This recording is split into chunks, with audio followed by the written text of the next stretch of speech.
Let's join, though, our Friday night regular, former Queensland Premier Campbell Newman, himself, who I didn't realise once lived in or grew up, did you, in Tasmania, Campbell? I did indeed, Steve. I did my high school years in Launceston. Also lived in Hobart for a short while. My late parents were both federal politicians out of Tasmania as well. So I've got some strong links there to this very day. Yeah, you must have a soft spot for the island. I mean, I visited it many times. It's fantastic. I note today that the Nationals leader, Bridget McKenzie, Deputy Leader Bridget McKenzie, she said Tasmanians had, quote, had enough of being ignored by the major parties and were looking for more than a protest party for the stable way forward. Sounds like the Nationals might be trying to get a bit of a foothold in Tassie to me. What do you think?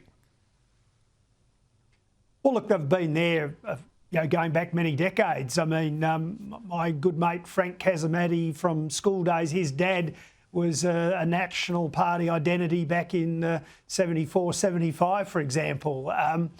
So they've been there, and I suppose it's waxed and waned over the years. But see, the thing about Tasmania is you've got this Hare-Clark election system, which is also used in the ACT. And the trouble with it, Steve, is it just is a recipe for serving up these, I suppose, hung parliaments. It is difficult to get a working majority. Now, the House has got 35. Currently, the Libs have got 14. They've been a minority.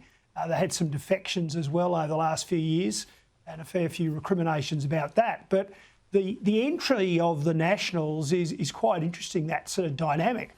I was talking to one figure down in Tasmania this afternoon just to check a few things. And I put to this individual that perhaps this would mean that disaffected Liberals who are cranky with the party would have a Conservative alternative. And of course, we've got the news that Jackie Lambie won't be supporting the people who are part of her supposed network. So, it is very complicated, mate. As to what will happen, I don't know. I will say as well that the Premier is actually quite popular. So that's the reason that no one in the Liberal Party would sort of take him on. And that's why the Labor Party were trying to blast him out of office in the last week or so. So we will see. Yeah, Rockcliffe seems to me to be an entirely decent sort of person.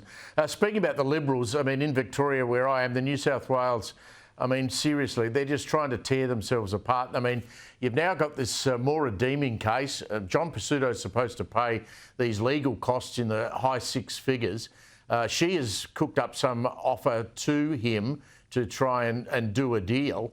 I mean, can the Liberal Party at any point in time concentrate on attempting to get themselves elected? They've only been elected for one term in about the last 15 years. Could they spend some time developing policy and trying to work out how to get back into power?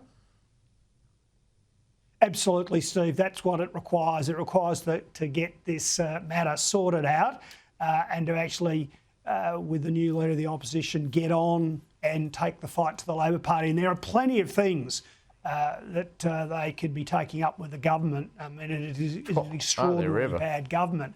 But look, I have been a strong supporter of Moira Deeming. I think she was treated terribly by Pizzuto and other leadership figures in the party.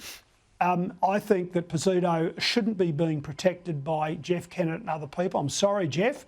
They've gone into bat with him. He has made terrible errors of judgment. He needs to pay the price. And if the price of that's to go bankrupt, so be it. You shouldn't be tapping party donors to try and bail the guy out. And really, Mr Pizzuto, he needs to pay his bills. The court's ordered that. There's a significant damages award against him. He needs to stump up, be a man and meet your obligations.